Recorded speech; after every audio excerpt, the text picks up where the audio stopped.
AP మంత్రి నారా లోకేష్ సంచలన వ్యాఖ్యలు చేశారు. ప్రకాశం బ్యారేజ్ ను కూల్చేందుకు జగన్ కుట్ర చేశారని ట్వీట్ చేశారు. లక్షల మందికి పైగా చంపాలనేది జగన్ లక్ష్యమని చెప్పారు.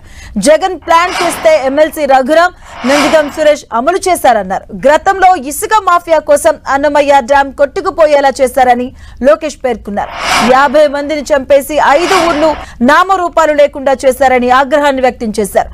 ఇప్పుడు ఇనుప పడవలతో బ్యారేజ్ ని ఢీకొట్టేలా చేశారని, విజయవాడతో పాటు లంక గ్రామాలు లేకుండా చేయాలనుకున్నారని ట్వీట్ చేశారు.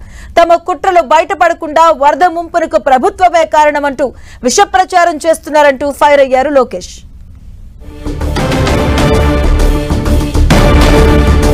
దీనిపై మరింత సమాచారం మా కరెస్పాండెంట్ రవిచంద్ అందిస్తారు. రవిచంద్, నారా లోకేష్ ఈ రోజు ఒక సంచలన ఏదైతే ట్వీట్ అయితే చేశారని చెప్పుకోవచ్చు. ప్రకాశం బ్యారేజీని కూల్చి 1,00,000 మందిని పైగా ప్రజలను చంపాలనేదే జగన్ లక్ష్యం అంటూ ఒక ట్వీట్ సంచలనంగా మారింది.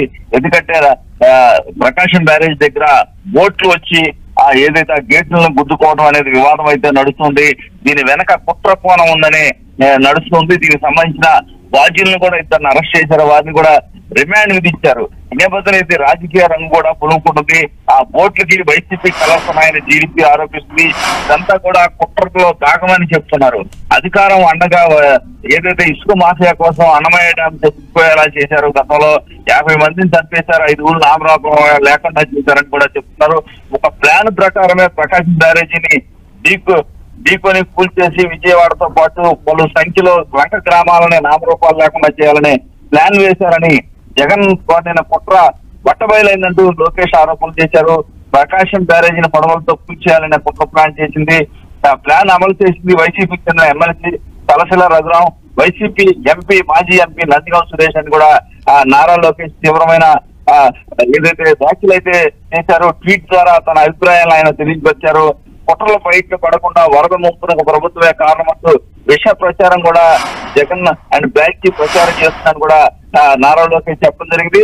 ఎట్టి పరిస్థితుల్లో కూడా ఇటువంటి కుట్రలు పారవు, ఆంధ్రప్రదేశ్ లో కఠినంగా వ్యవహరిస్తాం. ఇప్పుడే దీనికి సంబంధించిన బాధ్యులను కూడా అరెస్ట్ చేశారు. దీని వెనక ఉన్న కుట్రదారులు ఎంత పెద్దగా వదిలిపెట్టే సమస్య లేదంటూ నారా లోకేష్ తన అభిప్రాయాన్ని తెలియజేయడం జరిగింది.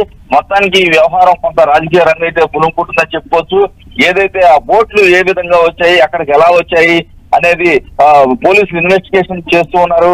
ఉద్దేశపూర్వకంగానే వదిలారనేది పోలీసుల సమాచారం. వారందరినీ కూడా ఇప్పుడు కస్టడీలో కూడా పోలీసులు అయితే అడుగుతున్న పరిస్థితి. ఇప్పుడు వరకు అయితే ఆయన్ని నిన్న రిమాండ్ అయితే విధించారు. ఇతర వైసీపీకి చెందిన కీలక నేతకు మేనల్లుడుగా ఉన్నారు ఒక వ్యక్తి. దీంట్లో ఇదంతా కూడా దీని వెనక చాలా కుట్ర కోణం ఉందనేది ప్రభుత్వ వర్గాల నుంచి వస్తున్న సమాచారం బట్టి తెలుస్తుంది. ఏదైనా ప్రభుత్వం మాత్రం చాలా సీరియస్ గా ఈ వ్యవహారాన్ని తీసుకుంది. అవసరమైతే సిబిసిఐడి కూడా ఇచ్చే అంశాన్ని పరిశీలిస్తున్నట్టు కూడా మనకు అందుతున్న సమాచారాన్ని బట్టి తెలుస్తుంది. ఏదైనా నారా లోకేష్ అయితే ఈ రోజు కొన్ని ఘాటు వ్యాఖ్యలు అయితే చేశారు. Thank you Ravichand.